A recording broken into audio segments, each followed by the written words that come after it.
श्री गणेश अथर्वशीर्ष यह एक नव्य उपनिषद है।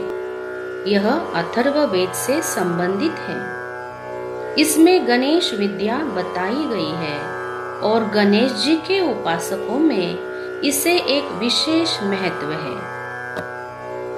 थर्व का मतलब है चंचल, यानी जो अस्थिर है, और अथर्व इसका मतलब है कि जो स्थिर है। शीर्ष यानी मस्तक। अथर्व शीर्ष का मतलब है जिसकी बुद्धि स्थिर हो, ऐसा मस्तक। इसके पठन से हमारी बुद्धि और मन स्थिर और एकाग्र हो जाता है। श्री गणेश बुद्धि के और विद्या के देवता है। वो विघ्न हरता भी है, इसीलिए इनकी आराधना सब जगह की जाती है। मूल गणपति अथर्वशीर्ष संस्कृत में है। इसका हम हिंदी अनुवाद देखेंगे। ओम नमस्ते गणपतये, इसका मतलब है ओम गणपति, तुम्हें हमारा नमस्कार है। त्वमेव प्रत्यक्षम तत्वमसि, यानी तुम ही प्रत्यक्ष तत्व हो। त्वमेव मतलब है तुम, और प्रत्यक्ष यानी साक्षात। तत्वमसि, तत्व का मतलब है आप ही साक्षात तत्व हो। त्वमेव केवलम कर्तासि, यानी इस दृष्टिंगत संसार में मूल तत्व आप ही हो, आप ही कर्ता हो। त्वमेव केवलम धर्तासि, यानी आप ही साक्षात धर्ता यानी धारण करता हो। त्वमेव केवलम हर्तासि, यानी हर्तासि का मतलब है आप ही एकमात्र हर्ता हो, यानी हरण करने वाले हो। त्वं साक्षादात्मासि नित्यम, निश्चय ही इन रूपों में विराजमान आप ही साक्षात आत्मा हो। ऋतम वच्मि सत्यम वच्मि, यानी ऋतम का मतलब है जो योग्य है, जो न्याय संगत है, वही बात मैं कहता हूँ। और सत्यम वच्मि, यानी जो सत्य है वही मैं कहता हूँ। अव त्वं माम अववक्तारम, अव त्वं माम यानी आप हमारी रक्षा करो। अववक्तारम यानी आप वक्ता की रक्षा करो, यानी मेरी वाणी की शक्ति की रक्षा करो। अवश्रोतारम यानी आप श्रोता की यानी मेरे सुनने की शक्ति की रक्षा करो। अवदातारम यानी दाता यानी जो देने वाला है, दान करने वाला, उसकी आप रक्षा करो। अवधातारम, धातारम यानी उत्पादक शक्ति या रचना करने की शक्ति की आप मेरी रक्षा करो। अवानुचान नमवशिष्यम, यानी मेरे गुरु भाव की रक्षा करो और शिष्य भाव की भी रक्षा करो, अर्थात मेरे ज्ञान की भी आप रक्षा करो। अवपुरस्तार्तात्, यानी आप पूर्व दिशा से मेरी रक्षा करो। अवपश्चातात्, यानी आप पश्चिम दिशा से मेरी रक्षा करो। अवोत्तरार्तात् अवदक्षिणार्तात्, यानी आप उत्तर दिशा से और दक्षिण दिशा से भी मेरी रक्षा करो। अवचोदार्तात् अवाधरार्तात्, यानी आप ऊर्ध्व दिशा से और अधर यानी नीचे की दिशा से मेरी रक्षा करो। सर्वतो माम पाहि पाहि समन्तात, यानी सब दिशा से चहुं ओर से आप मेरी रक्षा करो। वाड्मयस्त्वं चिन्मयः, यानी तुम ही साक्षात वाड्मय यानी वाग्मय हो।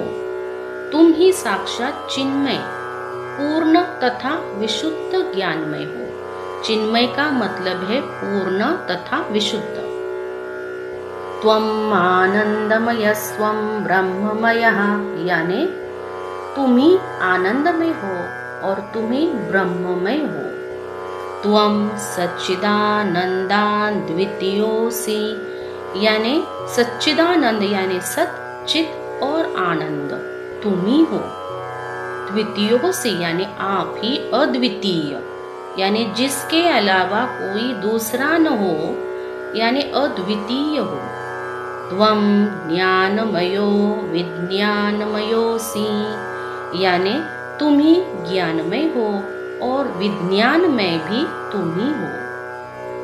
सर्वं जगदिदं त्वत्तो जायते यानी यह संपूर्ण जग आप ही से उत्पन्न हुआ है। सर्वं जगदिदं त्वत्वतिष्ठति यानी यह संपूर्ण जग आप ही की आधार शक्ति से स्थिर है। सर्वं जगदिदं त्वयि लयमेष्यति यानी यह संपूर्ण जग, जगदिदं यानी जग, यह संपूर्ण जग त्वयि यानी आप में लय हो जाता है। लयमेष्यति यानी आप ही में लय हो जाता है। सर्वं जगदिदं त्वयि प्रत्येति यानी प्रलय के बाद सृष्टि के अंत में यह जग आप ही को प्राप्त करता है। त्वं भूमिरापो नलो नीलो नभः यानी त्वं यानी तुम ही भूमि हो। रापो नलो नीलो नभः यानी आप ही जल, अग्नि, वायु और आकाश हो। त्वं चत्वारि वाक्पदानि चत्वारि यानी चार, वाक्पदानि यानी वाणी, चार प्रकार की वाणी अर्थात परा, पश्यन्ति, मध्यमा और वैखरी आप ही हो। आप ही चारों वेद हो। त्वं गुणत्रयातीतः यानी आप तीनों गुणों से परे हो। जो तीन गुण हर मनुष्य के अंदर स्थित है वो है सत्व गुण, रजोगुण और तमोगुण। इन तीनों गुणों से आप परे हो। रजोगुण हमारे पिंगला नाड़ी यानी शरीर के राइट साइड के ऊपर होता है। तमोगुण हमारे शरीर के लेफ्ट साइड के ऊपर यानी ईड़ा नाड़ी पर होता है। और सत्व गुण हमारे शरीर की बीच वाली नाड़ी जिसे हम ब्रह्म नाड़ी कहते हैं, इस पर होता है। कुंडलिनी के जागरण से हमारे दोनों गुण निकल जाते हैं यानी रजोगुण, तमोगुण, और सत्व गुण अपने अंदर जागृत हो जाता है। और परमात्मा का सदैव ध्यान करने से हम तीनों गुणों से परे जा सकते हैं।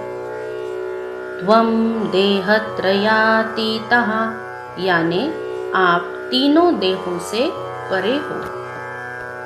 स्थूल, सूक्ष्म और कारण, यह तीन देहों से आप परे हो। स्थूल देह यानी जो हमें दिखता है बाहर से। अगर हम किसी इंसान को देखते हैं तो हम सिर्फ बाहरी रूप देखते हैं जिसे हम स्थूल देह कहते हैं। हर इंसान के अंदर एक सूक्ष्म देह होता है जिसे हम चक्र नाड़ी कहते हैं। यह सूक्ष्म देह क्योंकि ये दिखता नहीं है इसलिए इसे सूक्ष्म देह कहा जाता है। ध्यान की शक्ति से आप इस देह को देख सकते हो। और कारण यानी उसके भी अंदर एक देह होता है।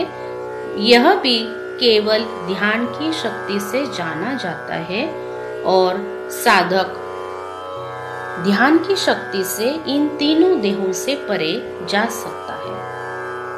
त्वं कालत्रयातीतः काल यानी त्रयाति, त्रय यानी तीन, तीन कालों से परे हो यानी भूतकाल, भविष्यकाल और वर्तमान काल से परे हो।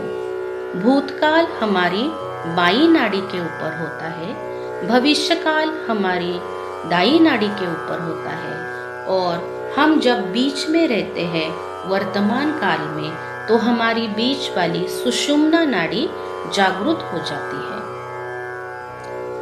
कुंडलिनी के जागृत होने से हमें सदैव वर्तमान स्थिति में रहने की मदद होती है या हम वर्तमान स्थिति में रह सकते हैं। त्वं मूलाधार स्थितोऽसि नित्यम, यानी मूलाधार यानी आप मूलाधार चक्र में स्थित हो, स्थितोऽसि यानी स्थित, नित्यम यानी नित्य, आप मूलाधार चक्र पे नित्य स्थिर हो। त्वं शक्तित्रयात्मकः, यानी आप तीनों शक्ति, प्रभु शक्ति, उत्साह शक्ति और मंत्र शक्ति आप ही हो।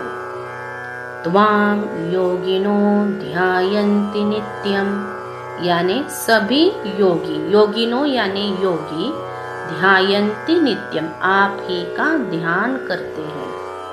त्वं ब्रह्मा यानी आप ब्रह्मा हो। त्वं विष्णु यानी आप विष्णु हो। स्वं रुद्र यानी आप रुद्र हो। स्वं इंद्र आप इंद्र हो। स्वं अग्नि आप अग्नि हो। स्वं वायु आप वायु हो। स्वं सूर्य आप ही सूर्य हो। स्वं चंद्रमा स्वं आप ही चंद्र हो। ब्रह्म भूर्भुवस्वरो आप ही ब्रह्म हो।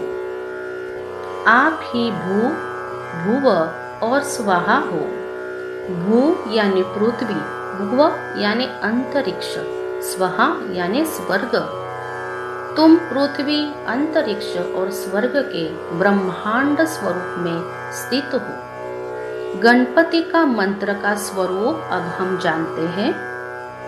गणादि पूर्वमुच्चार्य, यानी गण के प्रथम शब्दांश ग का उच्चारण पहले कीजिए। वर्णादि तदनंतरम, तदनंतर यानी उसके बाद अ का उच्चारण करें। अनुस्वारः परतरः, परतरः यानी उसके बाद अनुस्वार का उच्चारण करें। अर्धेन्दुलसितं यानी अर्धचंद्र से आप उसे सुशोभित करें। तारेण रुद्धम एतत्त्वं मनुस्वरूपम, इसे तार से बढ़ाए। इस प्रकार गण यह मंत्र हो जाता है और इसे आप ओम से बढ़ाए यानी ओम गण यह मंत्र बन जाता है। गकारः पूर्वरूपम, यानी इस मंत्र स्वरूप में गकार यानी ग प्रथम रूप है। अकारो मध्यम रूपम, यानी अकार मध्य रूप में है। अनुस्वारः श्रांत रूपम, यानी अनुस्वार अंतिम रूप में है जिससे गम की ध्वनि बनती है। बिंदु उत्तर रूपम, यानी बिंदु उत्तर यानी ऊपरी रूप में है जिससे चंद्र बिंदु की ध्वनि उत्पन्न होने वाले गण की ध्वनि होती है। अनुस्वार देने से, अनुस्वार के ऊपर बिंदु देने से गण यह ध्वनि बनती है। नाद संधानम, यानी अंत में नाद का संधान, संधानम यानी संधान यानी योग हो जाता है। संहिता संधि, यानी यह सभी रूप आपस में मिल जाते हैं और ओम गण यह मंत्र बन जाता है। सैषा गणेश विद्या गणक ऋषि, यानी यह गणेश विद्या है। गणेश विद्या यानी इस मंत्र स्वरूप से श्री गणेश की पूजा के द्वारा हमें आत्मज्ञान की ओर ले जाती है। आत्मज्ञान यानी हमारी आत्मा का ज्ञान, यह गणेश विद्या से हमें प्राप्त होता है। इसके ऋषि गणक है। निश्रुत गायत्री छंदः, यानी निश्रुत गायत्री इसका छंद है। गणपतिर देवता, यानी इसकी देवता श्री गणपति है। ओम गण गणपतये नमः, इस गणपति को हमारा नमस्कार हो। एकदंताय विद्महे यानी जिनका एक दंत है, विद्महे यानी जानना, उनको हम जानते हैं। वक्रतुंडाय धीमहि, वक्रतुंडा यानी जिनकी सूंड वक्र है, धीमहि यानी ध्यान करना, उनका हम ध्यान करते हैं। तन्नो दंती प्रचोदयात्, प्रचोदयात् यानी स्फूर्ति देना, वह हमें स्फूर्ति देते हैं, प्रेरणा देते हैं। ये हाथी दांत वाले भगवान जागृत हो।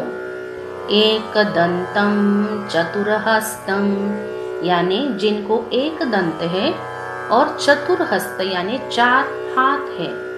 पाशम कुशधारिणम जिन्होंने पाश और अंकुश धारण किया है। पाश यानी बांधने वाली रस्सी उनके हाथ में होती है। रदम च वरदम हस्तेर बिभ्राणम मूषकध्वजम यानी वर देने वाली मुद्रा का वे धारण करते, उनके एक हाथ से वह वर देते हैं। वरदम यानी वर देना। मूषक यानी उंदीर या चूहा बोलते हैं। उनके ध्वज पर मूषक का चिन्ह बना हुआ है। रक्तम लंबोदरम यानी उनके शरीर पर लालिमा छाई हुई है। लंबोदरम यानी लंब उदर, उदर यानी पेट, जिनका पेट बड़ा है। शूर्पकर्णकम यानी उनके कान लंबे हैं। रक्तवाससम यानी वे लाल वस्त्र धारण करते हैं। रक्तगंधानुलिप्तांगम यानी सुगंधित सिंदूर से जिनका शरीर या अंग अंग सुशोभित है। रक्त पुष्पे सुपूजितम, पूजितम यानी पूजा के लिए, पुष्प यानी फूल, रक्त यानी लाल रंग के फूल से आपकी पूजा की जाती है या लाल पुष्पों की माला आपको पहनाई जाती है। भक्तानुकंपिनम देवम, इसका मतलब है भक्त यानी जो भी आपके भक्त है। भक्तानुकंपिनम यानी अनुकंपा, आप भक्तों के ऊपर अनुकंपा या दया का भाव रखते हैं। जगत कारणम यानी जग के उत्पत्ति के लिए आपकी भी उत्पत्ति हुई है। जगत कारणम अच्युतम, अच्युतम यानी अविनाशी, आप अविनाशी हो। आविर्भूतम च सृष्टयादो प्रकृते पुरुषात् परम, सृष्टयादो यानी सृष्टि, आविर्भूतम यानी सृष्टि के आदि में आप आविर्भूत हुए हैं। प्रकृते पुरुषात् परम, प्रकृते यानी प्रकृति और पुरुष के आप परे हो। प्रकृति और पुरुष से भी परम या उत्तम रूप में आप प्रकट हुए हो। एवं ध्यायन्तियो नित्यम यानी ध्यायन यानी जो भी आपका नित्य ध्यान करता हो। सयोगी योगिनाम वरः, सयोगी यानी ऐसा योगी, योगी नाम यानी सभी योगों में श्रेष्ठ है। वरः यानी श्रेष्ठ, सभी योगियों में ऐसा योगी श्रेष्ठ हो जाता है। नमो व्रातपतये, जो व्रातपति है या मनुष्यों के स्वामी है, उनको मेरा नमस्कार है। नमो गणपतये, गणपतये यानी गणों के स्वामी, सभी गणों के स्वामी को मेरा नमस्कार है। नमः प्रमथपतये, ये प्रथम पतये नहीं है, प्रमथ पतये। प्रमथ यानी शिवजी के अनुसरण करने वाले जो राक्षस है, उनके स्वामी को भी मेरा नमस्कार है। नमस्तेस्तु लंबोदराय, जो लंबोदर है उनको मेरा नमस्कार है। एकदंताय, जिनको एक दंत है उनको मेरा नमस्कार है। विघ्न नाशिने, जो विघ्नों का नाश करते हैं, जो विघ्न विनाशक है, उनको मेरा नमस्कार है। शिव सुताय, शिव के सुत यानी पुत्र, जो शिव के पुत्र है, उनको मेरा नमस्कार है। वरद मूर्तये नमः, जो हमेशा वर देते हैं, वरदान देने वाले हैं, उनको मेरा नमस्कार है। यानी हे लंबोदर, हे एकदंत, हे शिव के पुत्र, हे विघ्नों के विनाशक, हे वरदान देने वाले गणेश, आपको मेरा नमस्कार है, नमस्कार है, नमस्कार है। साक्षात श्री आदिशक्ति माता जी श्री निर्मला देव्ये नमो